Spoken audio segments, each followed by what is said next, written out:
আবু গারিব কারাগারের কথা শুনেছি আমরা ইরাকে, ঠিক কিনা? পশ্চিমারা কি নির্যাতন করেছে।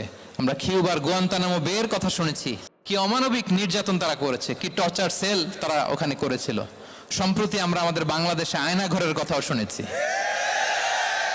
তো আয়নাঘরে যাদেরকে টর্চার করা হয়েছে এরা যুদ্ধবন্দী? এরা তো কারাবন্দী, তাও অন্যায়ভাবে। এনফোর্স ডিসঅ্যাপিয়ারেন্স ছিল, অন্যায়ভাবে তাদেরকে গুম করা হয়েছে।